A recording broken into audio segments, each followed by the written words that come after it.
2025, une gigantesque fusée se pose sur la Lune. À bord du vaisseau Starship, conçu par SpaceX, 2 astronautes américains. Après quelques heures de préparation, ils descendent du banc de charge perché à 38 mètres de haut. Cela fait 53 ans qu'un humain n'a pas foulé le sol lunaire. Au jeu des comparaisons, le module qui avait embarqué en 1969 Neil Armstrong paraît tout petit à l'ombre de l'imposant vaisseau spatial.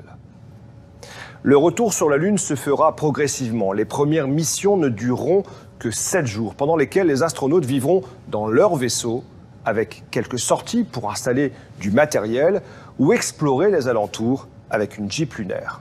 Au fil des missions, d'autres appareils seront acheminés, comme cet habitat mobile pressurisé qui permettra de voyager sur de plus longues distances. Le camp de base, lui, s'étoffera avec un ou plusieurs modules d'habitation installés au pôle sud de la Lune.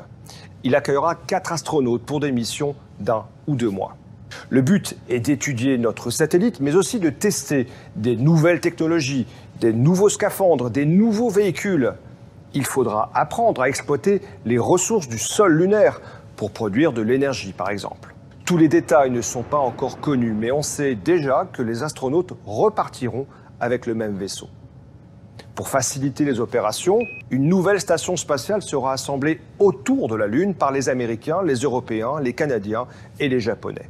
Un immense défi logistique et technique qui servira de banc d'essai et de base d'entraînement avant d'envisager l'étape suivante, le grand voyage vers Mars.